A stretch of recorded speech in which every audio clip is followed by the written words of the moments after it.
So let's break this down. First of all, recruiting AI. What are we talking about here, right? Because like, walk me through that. What does that mean?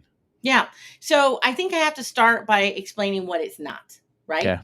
Yep. So here's where we've been up until this point, right?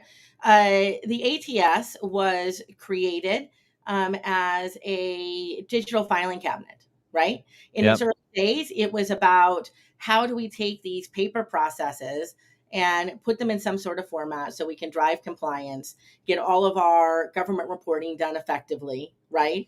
And manage the process. And then over time, we got savvy and said, hey, we can make this process better for people, or we needed to do other things. So everybody did it. We started adding on all this crap to it, right? We Yep. took what inherently is a very simple process at its core, which is connecting people to jobs, right? So finding out what role you need to fill, going and finding the right group of people who might be relevant for that, sealing the deal, finding the right person and getting them in their seat and doing the job, right? That's in essence what recruiting is supposed to be about and what we're Yep. supposed to be focused on. Yep.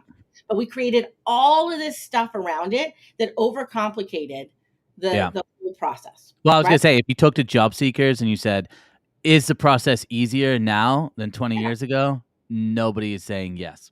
Nobody's saying yes. Nobody's saying yes. And this is just the nature of how technology evolves, right? And when we think we're putting new things in place to make things easier, we just end up adding more and more complexity, right?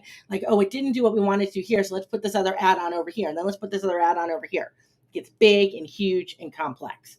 So if we blow that all up and we say, listen, at its core, it's about these key conversations that need to be supported by the right decision intelligence, right? And the right moments in time to help us progress and move those conversations forward. That's what recruiting AI is. Recruiting AI is saying, listen, we now have the technology to get rid of all of this background crap that we created and instead create the right layer of interaction, insert the right moments of decision support for people who are actually in the process. And I'm going to say another little hot take here. Part of that may also mean you don't need an entire crew of recruiting professionals in the background of your organization trying to manage your process. If you've got really good advisors helping support you and decision support in your flow of work that helps Mhm. you execute it.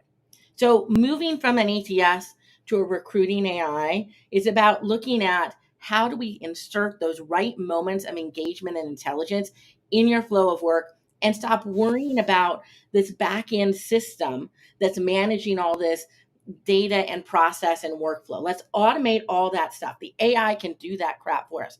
You guys don't want, nobody wants to do it anyway. If anybody's raising their hand out there saying, I know a couple nerds that love that stuff. yeah, okay, Couple, a handful, like 2. great. Okay, well, let's bring those two on and help them go and help program the AI because the rest of us don't want to do that anymore, right? We want to have real conversations. We Yeah. want to be engaging with individuals, and we Mhm. want to be progressing and moving ourselves forward. So let's set up the situations to do that. That's where we're headed towards, right? Now, listen, I see a great comment in here from Heather. You're right. A good ATS does do pipeline management.